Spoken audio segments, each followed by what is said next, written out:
What a friend we have in Jesus. The peace of God, which passes all understanding, will guard your hearts and minds through Jesus Christ. Philippians 4:6-7. Joseph Scriven watched in shock as the body of his fiancée was pulled from the lake. Their wedding had been planned for the next day. Reeling from the tragedy, he made up his mind to immigrate to America.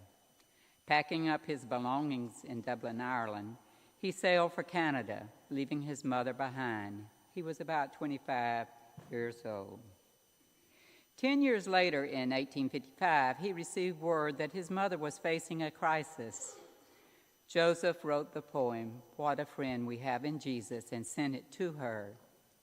Mrs. Scriven evidently gave a copy to a friend who had it published anonymously, and it quickly became a popular hymn, though no one knew who had written it. Meanwhile, Joseph fell in love again. But tragedy struck a second time when his bride, Eliza Catherine Roach, contracted tuberculosis and died in 1860 before their wedding could take place. To escape his sorrow, Joseph poured himself into ministry, doing charity work for the Plymouth Brethren and preaching among the Baptists. He lived a simple, obscure life in Port Hope, Canada, cutting firewood for widows and giving away his clothes and money to those in need.